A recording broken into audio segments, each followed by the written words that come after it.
This video is ideal for anyone archiving old photos or simply doing family projects where they're scanning a lot of your old family portraits and you want to save a little time by scanning several at once.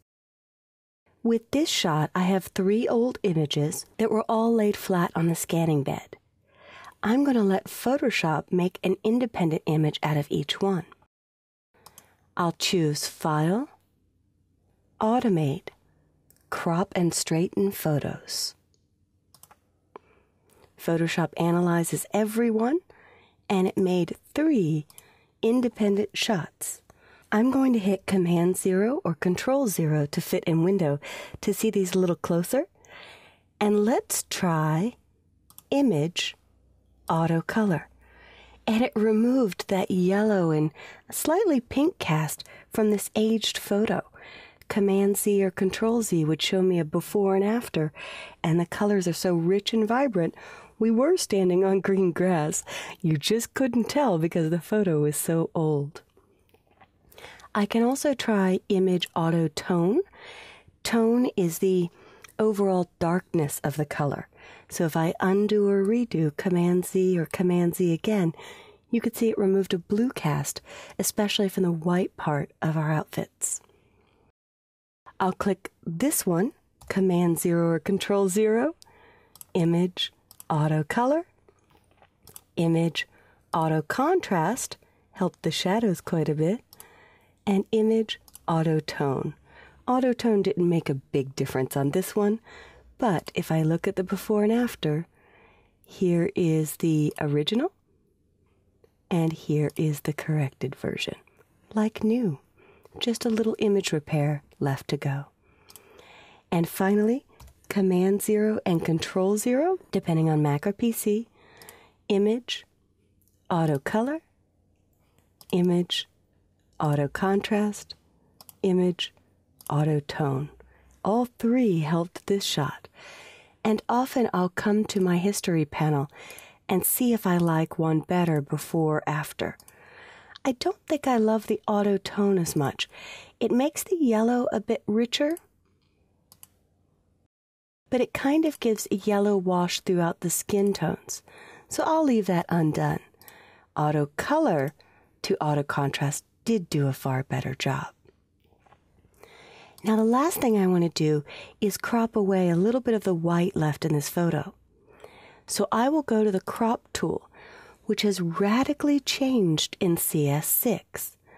When I select the crop tool, I can see I've got a crop area already drawn, so I don't need to draw one.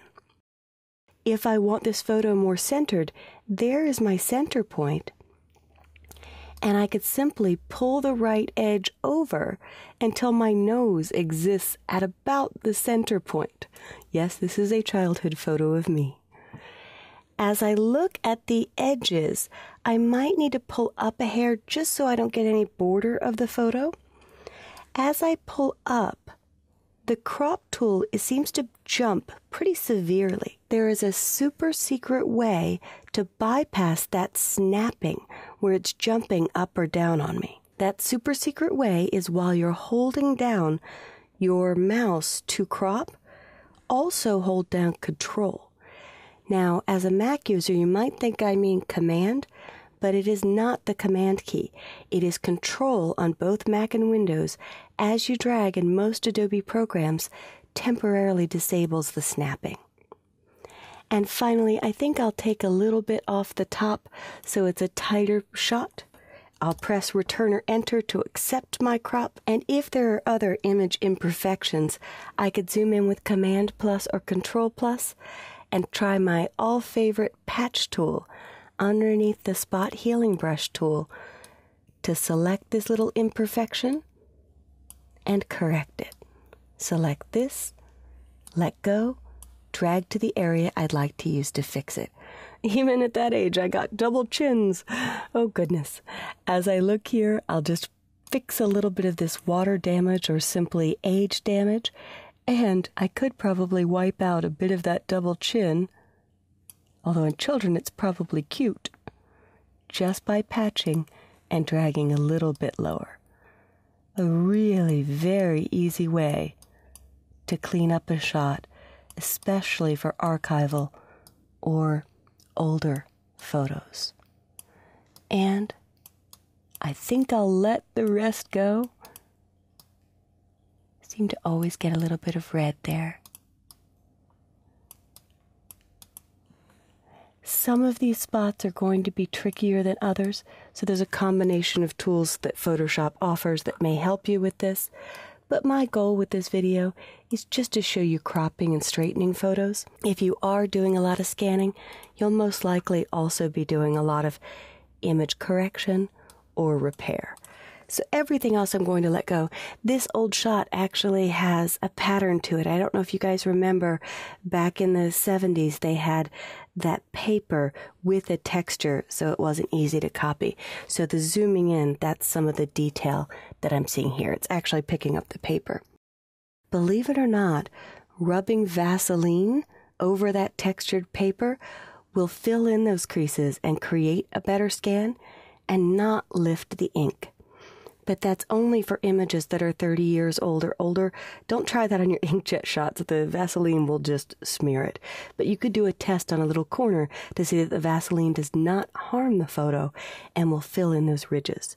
There's lots of other tricks you could play with in Photoshop, filters and so on, to try to remove that pattern or noise reduction. But as I look at this shot, here, I could see a little bit of before and after. I still only have my 20 undos out of the box, so I can't go all the way back. But that is my tutorial on File, Automate, Crop and Straighten Photos. Try this with some of your own images on your own scanner.